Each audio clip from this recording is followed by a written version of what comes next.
Bonjour, bienvenue sur Cultivate Your French, le podcast Slow French qui vous permet de cultiver votre compréhension et votre intérêt pour le français. Vous pourrez écouter cet épisode à 2 rythmes différents. Je vous le lis une première fois lentement et ensuite vous entendrez l'épisode à vitesse normale. C'est le principe très efficace et très satisfaisant de la double écoute. Je m'appelle Laetitia, je suis française, j'habite près de Paris et je partage avec vous chaque semaine un petit bout de ma journée. Il y a quelques semaines, j'ai fait la connaissance de Patrick qui tient le magasin bien connu des Parisiens Tout en Peluche dans le 14e arrondissement. C'est un petit endroit merveilleux rempli de peluches. Je vais m'attendrir sur quelques-unes. Rappelez-vous ce principe de Patrick, il faut aimer les animaux pour aimer les peluches. Dans la lettre qui accompagne cet épisode, vous trouverez 3 tournures de phrases à remarquer avec des exemples d'utilisation et on s'arrêtera sur les nombreux démonstratifs de cet épisode.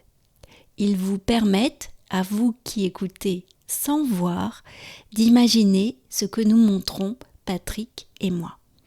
Vous pouvez vous abonner sur cultivateyourfrench.com.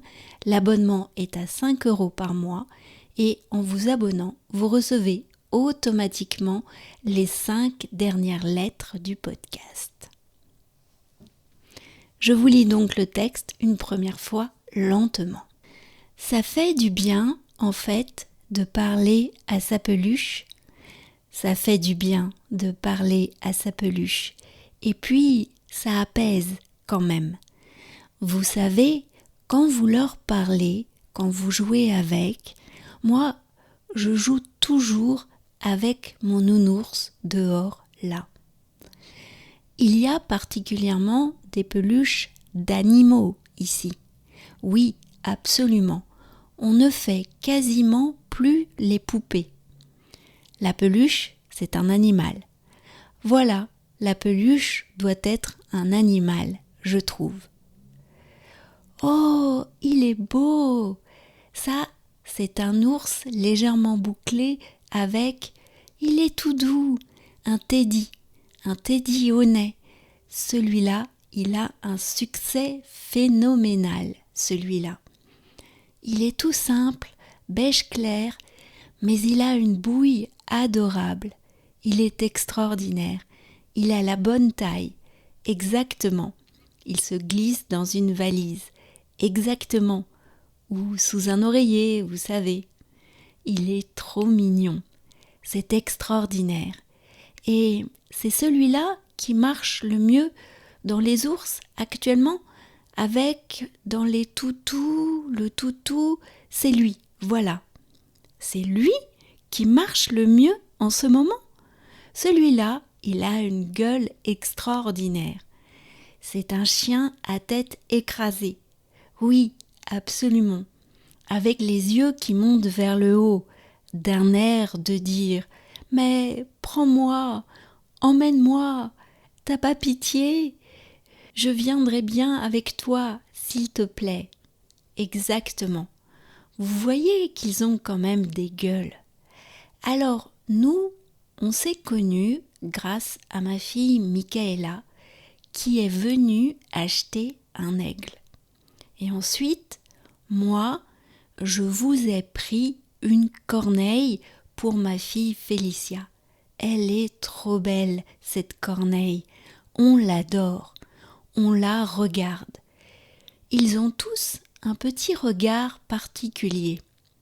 Absolument. Et vous savez justement que pour aimer les peluches, il faut aimer les animaux. Toutes les peluches, là, ont une âme en fait. Il y a quelque chose. De toute manière, quand on a une peluche chez soi, on leur raconte des histoires, etc. Je suis certain qu'elles vont le garder. Moi, j'aime beaucoup les Snoopy parce que j'en avais quand j'étais petite. J'avais des tout petits Snoopy. Oui, c'est très bien. Oui, c'est bien. Merci beaucoup Patrick. Merci à vous. Et maintenant, le texte à vitesse normale. Ça fait du bien en fait de parler à sa peluche. Ça fait du bien de parler à sa peluche et puis ça apaise quand même. Vous savez, quand vous leur parlez, quand vous jouez avec. Moi je joue toujours avec mon ours dehors là. Oui. Il y a particulièrement des peluches d'animaux ici. Oui, absolument. On ne fait quasiment plus les poupées. La peluche c'est un animal. Voilà, la peluche doit être un animal, je trouve. Je t'en prie. Au revoir. Oh, il est beau. Ça, c'est un ours légèrement bouclé avec... il est tout doux. Un teddy. Un teddy. Teddy au nez. Teddy au nez. Et celui-là, il a un succès phénoménal, celui-là. Il est tout simple, beige clair, mais il a une bouille adorable. Il est extraordinaire. Il a la bonne taille. Ouais, exactement. Il se glisse dans une valise. Exactement. Ou sous un oreiller. Oui. Il est trop mignon. C'est extraordinaire. Et c'est celui qui marche le mieux dans les ours actuellement, avec dans les toutous, le toutou, c'est lui. Voilà. C'est lui qui marche le mieux en ce moment. Ah, celui-là, il a une gueule et puis il est extraordinaire. Alors, c'est un chien à tête écrasée. Oui, absolument, absolument. Avec les yeux qui montent vers le haut, d'un air de dire mais... Prends-moi, allez, Oui. Emmène-moi. T'as pas pitié, je viendrai bien avec toi, s'il te plaît. Exactement. Vous voyez qu'ils ont quand même des gueules. Hein. Oui, alors nous on s'est connus grâce à ma fille Michaela qui était venue acheter un aigle. Oui. Et ensuite, moi, je vous ai pris une corneille pour ma fille Félicia. D'accord. Elle est trop belle, cette corneille, on l'adore. Et on la regarde. Ils ont tous un petit regard particulier. Ouais, absolument. Et vous savez justement que pour aimer les peluches, il faut aimer les animaux. Toutes les peluches là ont une âme en fait. Il y a quelque chose. Il y a quelque chose. De toute manière, quand on a une peluche chez soi, on leur raconte des histoires, etc. Je suis certain que elles vont le garder. Non, il y a quelque chose. Moi, j'aime beaucoup les Snoopy parce que j'en avais quand j'étais petite. J'avais des tout petits Snoopy. Oui. Ouais. C'est bien. Hein. Ouais, c'est bien. Oh là là. Merci beaucoup, Patrick. Merci à vous. Hein. Merci à vous. Cultivate Your French, c'est fini pour aujourd'hui. Je vous retrouve avec grand plaisir la semaine prochaine pour un nouvel épisode du podcast. À bientôt, au revoir.